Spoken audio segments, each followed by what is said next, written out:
It has now been 10 months since the start of the Russian war on Ukraine, a grim milestone with 10 people killed over the weekend because of Russian airstrikes. President Zelensky sending his country a message of defiance through all of it, saying Ukrainians can get through this cold and dark winter because they know what they are fighting for. They are fighting for their own freedom. I want to bring in NBC's Matt Bradley, who's live for us now from Kyiv. Hey, Matt, give us the latest here.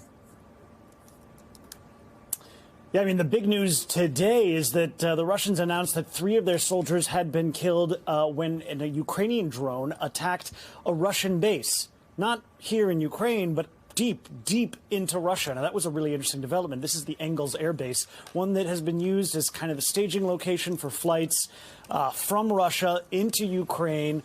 Missions that normally have been used over the past couple of weeks to attack electricity infrastructure here in Ukraine. So, this was, as far as the Ukrainians were concerned, retaliation. Now, the Russians have said that what happened was they shot down the drone and actually falling debris killed those 3 soldiers. Now, this is the second time this has happened in just a month. And really what we're seeing here is that the Ukrainians, who, by the way, didn't acknowledge that they had done this attack, though they have a policy of almost never accepting responsibility for attacks that are launched into Russia proper. But this is really just goes to show that the Ukrainians are capable time and time again, and they've been doing this since the beginning of the war, of striking targets inside Russia proper.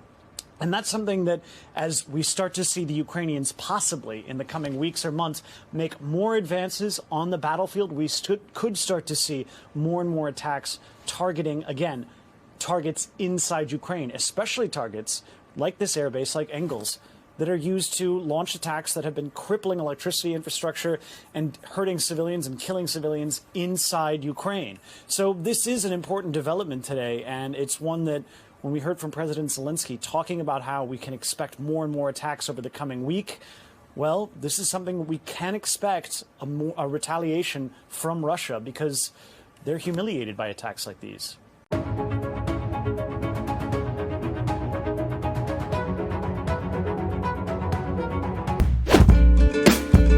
The University of Idaho murder mystery. It's been more than 6 weeks since those 4 students were killed and the killer still on the loose. Now a professor at the school is suing a TikTok user who claims she was responsible. Mola Lengi joins us with the latest. Mola, good morning.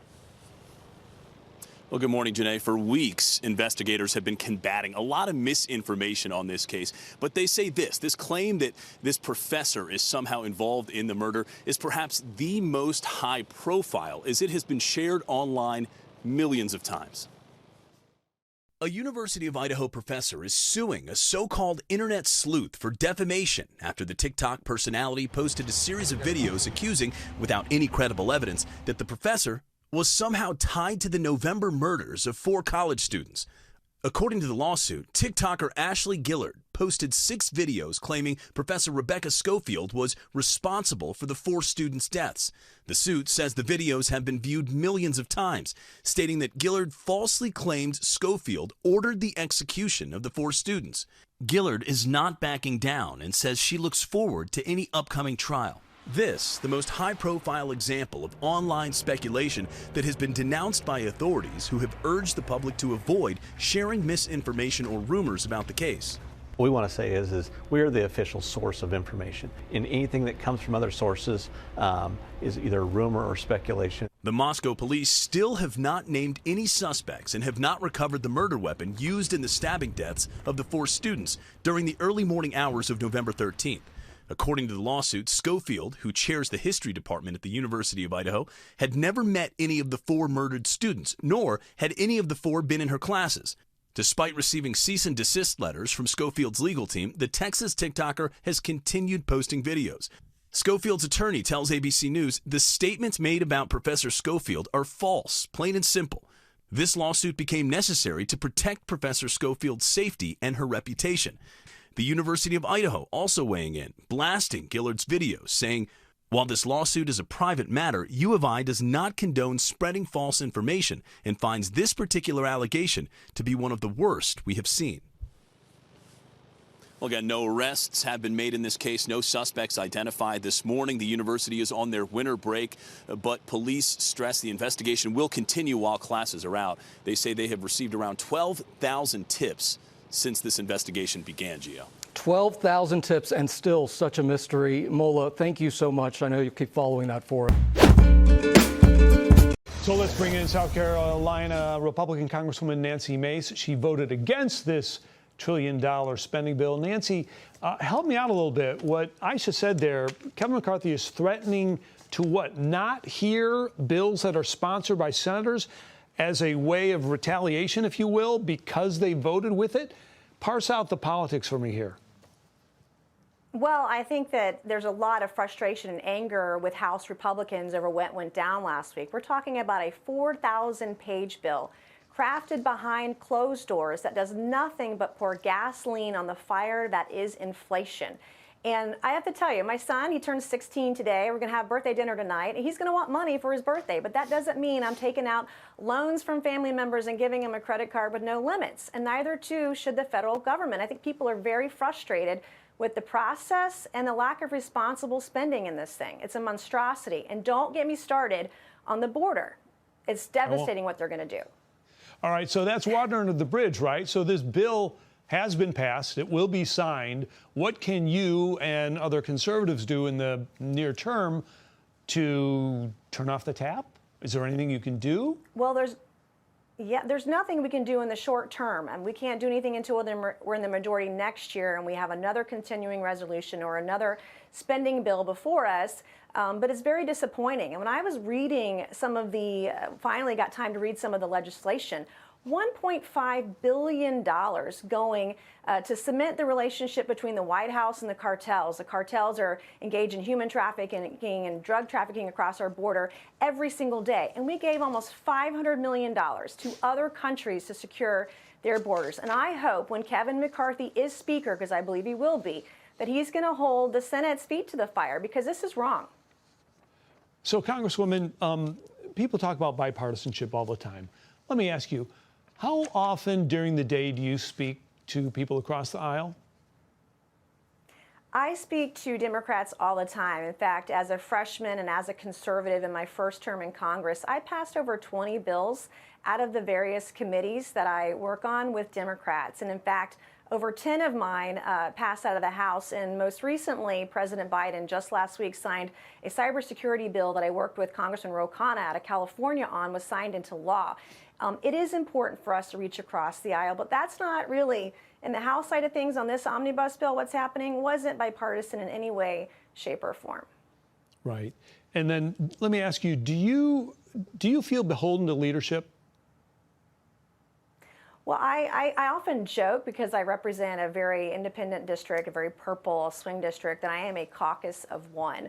I sort of march the beat of my own drum, because that really represents the independent voice of my district, which is why you see me work with Republicans sometimes and work with Democrats. And when I go and I look at what's wrong, I hold both sides accountable. When we talk about deficit spending and taxes in this country, Republicans and Democrats alike have been a problem. They've both added to the deficit, which is what the omnibus bill is going to do. We saw 18 Republicans last week vote for it. They're adding to our deficit with this thing, and that's not good for inflation. Congresswoman, thank you very much for taking the time today. Appreciate it. Back. Thank you. I'm Steve Doocy. I'm Brian Kilmeade. And I'm Ainsley Earhart. And click here to subscribe to the Fox News YouTube page to catch our hottest interviews and most compelling analysis. Joining us now, NBC News correspondent Dasha Burns in New York City. You know about what Angie's been talking about. The big blue right down the middle, the right side of the country, big red on the left-hand side. This is not about college football, but when you look at how blue it is at the moment, it's been cold in New York City. The death count has unfortunately gone up in just the last day, about 20, if we're counting in New York City. Excuse me, in New York State specifically. What are we seeing right now in terms of how this all happened, how folks were passing? And as we know, some of the stories have been really daunting. Yeah, just completely devastating, Richard, especially when you think about what this past weekend was supposed to be for so many families, which is a time of celebration, a time of togetherness. And instead, some families are getting that devastating news that some of their loved ones did not make it through this storm. It just hit so hard in New York State, especially in the Erie County area, the area surrounding Buffalo. We know that the death toll there is at least 18. And as you talked about, look, these rescue efforts are still ongoing, so it's possible that that number is going to get higher. We know that within just the last hour or so, Governor Kathy Hochul of New York did have a phone call with President Biden. She tweeted that announcement saying that the president promised to approve a request for a federal emergency disaster declaration. It's likely that this state is going to need some of that additional help. These next few days are going to be critical as the rescue efforts continue. There are still abandoned cars on the road, still downed power lines. There are rescuers trying to get to homes, to areas that they haven't yet been able to reach. And thousands, tens of thousands, at least 14,000 people in that Erie County area are still without power. And my goodness, it is cold here in New York City right now. It's going to remain pretty chilly and freezing temperatures up in that area as well. I want you to take a listen to what the governor had to say earlier today. We have been through a lot of wars together, and this blizzard is the one for the ages. Certainly it is the blizzard of the century. I was at the Buffalo Police Garage talking to them personally about their experiences going into homes, going into vehicles, and too many tragic times finding people who did not survive the experience. And I want them to know that we know that it's difficult work to do. And they're grieving inside, as we all are, for the families who are getting the horrible, heartbreaking news that their loved ones succumbed to the storm over the last day or two. And Richard, what we're hearing over and over again from folks is that this is unlike anything they've ever seen. And boy, you know, Buffalo, New York, they know snow, they know wind, they know tough winters. So to hear that from those folks, it means this was really a once in a lifetime kind of storm, Richard. Dasha, thank you so much for the very latest there in New York City, again, on this frigid storm that has come through over the holiday weekend. Thank you.